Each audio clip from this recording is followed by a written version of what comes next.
Hello everyone, welcome to King's Kitchen. I am Chef Sylvia Darcy and it's always my pleasure to cook along with you. Today I'm going to show you how to peel black-eyed peas, what we use in making Koki beans, mai, Akara, or if you use black-eyed peas in any of your traditional cuisine, then I'm going to show you how to peel your black-eyed peas if what you have and what you're using is the unpeeled one. Now there are different techniques of peeling black-eyed peas. Some people use the blender, but if you're in a situation where you do not have a blender and you do not have any tools that can assist you, then I'm just going to show you how to do it the traditional way. I must tell you, you will need to exercise patience because with me, cooking is a therapy for me. So I love peeling black-eyed peas the traditional way. Now let's get cooking and let me show you this kitchen technique. Whenever I get black-eyed peas from the market, before using it, what I like to do is to sieve through with my hands to remove any non-food related particles.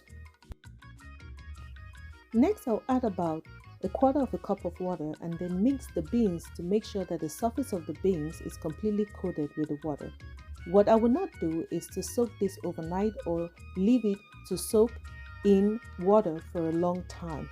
What that happens is that the beans becomes heavily soaked with water and that can affect it from rising if you're going to use the beans to cook Koki, mai or Accra beans. I will close the container with a cover and then let it sit for about 10 to 15 minutes. After 10 to 15 minutes of allowing the beans to rest, I'll go ahead and start peeling the black-eyed peas. I will do that by vigorously rubbing the beans in between my palms, and doing so it causes friction which allows the beans to release the skin. I will do that, and when I notice that a lot of the skin has been released from the beans, I'll go ahead and rinse it.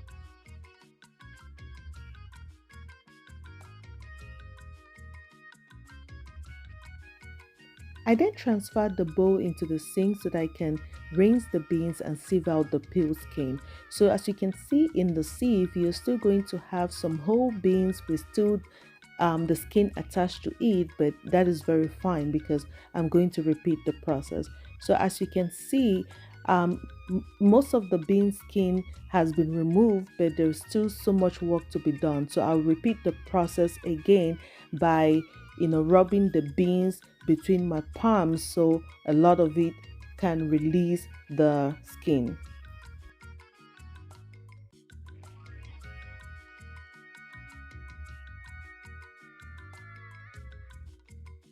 After about 4 times repeating the process, you can see that about 98% of the bean skin is off. So what I did was I just picked out the beans that still has the skin attached, and this was a very relaxing process for me. Then I went ahead and gave it the last rinse.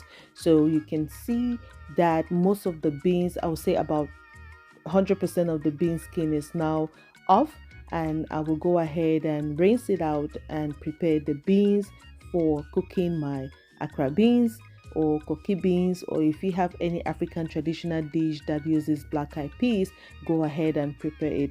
But if you are not going to use it immediately, you might want to save it in the refrigerator.